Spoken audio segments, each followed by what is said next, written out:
I'd love to share with you real quickly my experience with the Exponential Emerging Leaders community over this past fall and spring. And to do that, I want to share with you a quick story. A couple of years ago, I was remodeling my kitchen and I got to the point where I needed to tile the floor. And I had never done tile work before, so I set out to do it and I'm working I'm working and I'm just getting frustrated because as I'm working, two things. I didn't feel like I was doing a good job, and then I felt like it was taking way too long. So I phoned it in. I called in a professional, had them come finish. And when they got through, they didn't do it that much faster, and they really didn't do it any better. And so as I walked away from that, I had a couple lessons that really relate to why I feel like these cohorts and why the cohort was important to me. I am a pastor of a church that I was a part of planting 3.5 years ago. I've been in ministry for 20 years, but had never been a lead pastor. And I'm oftentimes I feel like I am out there on my own. And as we went through this cohort, we were given access to some of the greatest practitioners that we have today. Those that are doing it, those that are thinking well, that are not just kind of being encumbered by how it's been done, but really thinking like, what is it going to take for the church to pursue the gospel mission together? I'm grateful for Todd and for Bill and for Alan and Jim and Larry and Ralph and Brandon. I mean, just all of these leaders that gave up their time to come and help, and they were of an indispensable help. But also just the cohort itself. One of the hardest things about doing that tile floor is I just didn't know if I was doing a good job or not. I didn't know if I was making mistakes. I didn't know if I was doing it right. And one of the greatest things about this community, this learning community, is that you get such a greater context where you're exposed to different cultures and regions of ministry, as well as just different types of leaders and different ministry philosophies.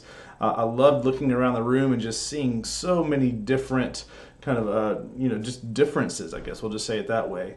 And so one of the greatest things that was important to me was just being able to see with someone else's eyes and get such a better perspective to truly understand where we are, maybe where we are healthy, or maybe where we have some opportunities to overcome some blind spots. So it was extremely helpful. And then another question that's helpful to think about is what did I enjoy?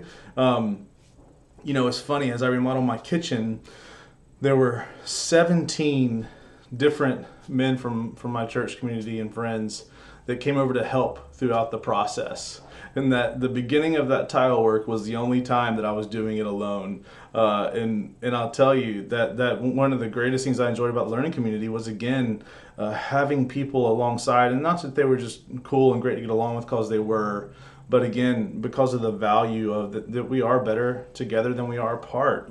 God's gifted us all uniquely and given us unique experience, and we just have that much more context and understanding doing it together. And it was just some really amazing people. And then just, I'll tell you another thing I really enjoyed was the commitment that Exponential has held to, that they're not there to prescribe answers for us. They're not there to prescribe a way. They're there to really drill down into, the ecclesiology of what the church is, who we are as the church, and what our role in this world is, and really drill down into the things that hold true, as well as the ways in which we can pursue that together, and then leaving it to each of us to take it to our context and to our teams, and to see how we carry that out. And that kind of brings me to the last question I want to think about is, how are things different for us? And again, through being able to just drill in, like we had a lot of conversations drilling into the irreducible core of what the church is, the irreducible core of our ecclesiology, and really through that, really just pulled me back to just the simplicity of our faith, the simplicity of our identity in Christ and the church, even though it's difficult, it's great trial, of course, and always feeling like I just don't know quite enough. Just doing that work reminded me of how simple and just the gift of what we had to focus on, of walking with Christ and leading others to Him, and then walking alongside. And so some main things is just walked away with, so through the frameworks that we worked through, kind of something with handles, that we could come back and articulate. Our church, I would describe us as a complete puzzle that's just been dumped out on the table.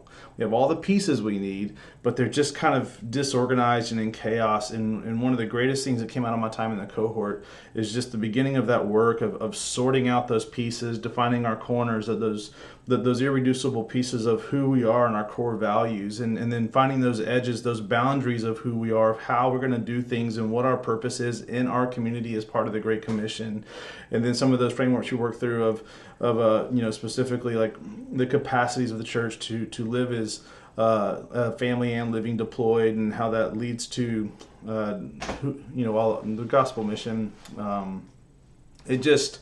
It has brought some clarity that we greatly needed and that we're able to bring to our people. And it's funny because in some ways I feel like it's the same conversation we've been having for years, but something unique happened that is different for me and for the way that we are articulating mission and vision at the Bridge Montrose in Houston, Texas. So I am eternally grateful, and hope it is beneficial for you if you engage as well.